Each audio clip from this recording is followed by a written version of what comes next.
ای جفتی اقبال محبت، سلام ای نور و اقبال محبت، سلام ای شاخه های گلبن عشق، کبوترهای خوشحال محبت. مبارک شام عشق ای جفت خوشحال، قوی باشد شما را این پر و بال، چراغ بختتان بادا پرافشان، از این روز مبارک تا به 100 سال. عروسی ما شکوفان چون بهار است، دل داماد ز عشقش بیقرار است. با این شاه و عروسی شاد و خندان، عجب بختی نکوی انتظار است.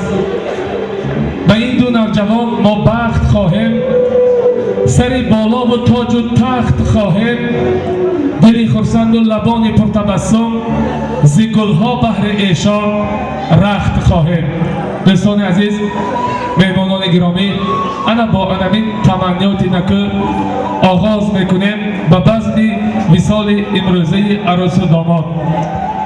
دوستان عزیز، مهمانان گرامی، سلام و درود به پایانی مرا به خاطر خوشبختی عروس و داماد امروزه قبول فرمایید. بعدا من یکایک شما را به این منزل، به این محفل، به این شمنشینی از نام خودم، از نام نزدیکان و پیوندان این خاندان خیر مقدم خوش آمدید، نور دیده تاج سر میگویم. بیا که سر به سامانت گذارم، گل چیده به دامانت گذارم، گلی چیده به دامانت نغنجد، بیا که جان به قربانت گذارم.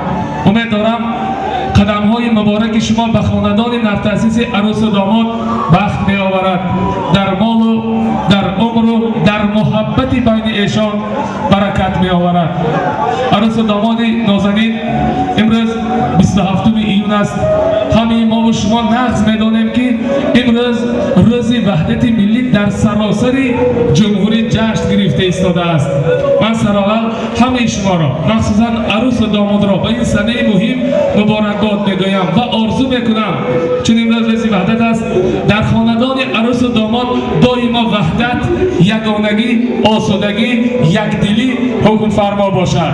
برایت بخت آسمانی میخواهم، شکوه تخت سامانی بخواهم. همه کسا یک کف میکنیم، شاه و عروسی جوان مرحمت به تخت بخت نشینه.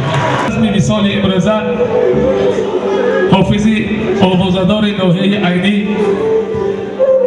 ولی جان دولتوف دعوت شدند. ولی جان با آواز دلچسب خود هم ناحیه عینی، هم ناحیه پنجگل و عموما جمهوری را تسخیر کردند و امروز من باور دارم که به دل ما و شما البته ولی جان راه مییابد. یک کفکوبی تاجیکانه ولی جان را به صحنه میخوانم. مرحبا.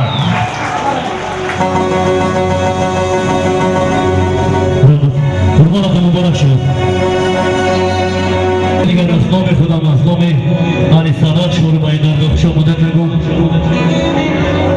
به عروس دامادی شما گفتنیم که دامادی عزیز توی تماشا مبارک، این تنتنه و وقتی مصفات مبارک، جمع آمدن خش و تباران همان ازدن، کلین با عقل با تمانات مبارک. برای شما پیش از همه از درگاه یزدان پاک تمام خوشهای زندگی را خواهیم. سربلند باشد، خانه آباد باشد، چی نیت رفته که در دل دارد بگذار خداوند جامعه آمد باشد. قربانی همه شما، سر من قدم های همه مادرای بزرگ، قربانتان مبارک شد. باور کنید نه در همین منطقه، در دیگر جا میجان در خدمت مردم است، بهترین ابو بردار. قربانتان مبارک شد. ما خدمت شما دیدیم، در حجات هم دیدیم، در تمام جهان خانه دیدیم. برای مادرای بزرگ، برای خوشبختی عروس و داماد یک کفکوبی برام میکنیم. قربانتان سر من خدمات مبارک شد.